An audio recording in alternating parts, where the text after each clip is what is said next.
Welcome to Aish info news. تو نظر ڈالتے ہیں اب تک کی تازہ خبروں پر۔ ایران سے خبر ہے کہ ایران نے طیاروں کے لیے اپنی فضائی حدود بند کر دی ہے۔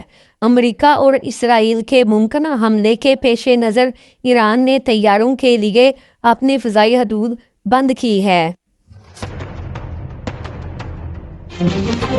اسرائیل کے بن گوریون ایئرپورٹ پر 50 سے زیادہ امریکی ریفیولنگ طیاروں کی موجودگی کی اطلاع ہے، جس کے باعث فضائی سرگرمیاں بہت بڑھ گئی ہیں۔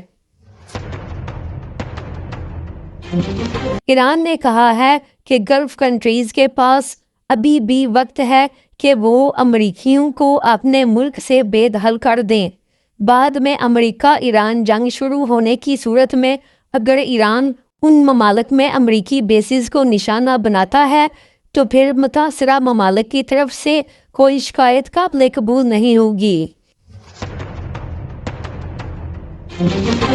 ایران کے وزیر خارجہ عباس اراغچی نے کہا ہے کہ امریکہ ایران سے حد سے زیادہ مطالبات کر رہا ہے، جو کہ پاکستان کی ثالثی میں جاری امن مذاکرات کی کامیابی میں سب سے بڑی رکاوٹ ہیں۔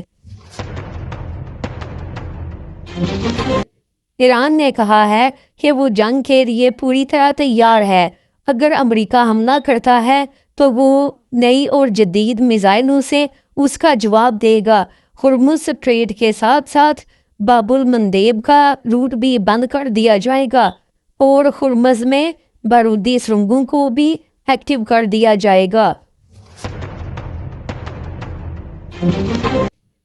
اسرائیل نے کہا ہے کہ امریکہ ایران کے درمیان کوئی ڈیل نہیں ہو رہی۔ اسرائیل ایران پر حملے کے لیے تیار ہے اور اسرائیل نے اپنی آرمی کو ایران پر حملے کے لیے الرٹ کر دیا ہے۔ امریکہ سے خبر ہے کہ صدر ٹرمپ ایران پر حملے کے لیے آرمی کمانڈروں سے بریفنگ لے رہے ہیں اور ایران پر نئے حملے کے لیے پلان کو ترتیب دیا جا رہا ہے۔ تو سبسکرائب کیجئے اور ایسی نیوز اپڈیٹس کے لیے دیکھتے رہیے عائش انفو نیوز۔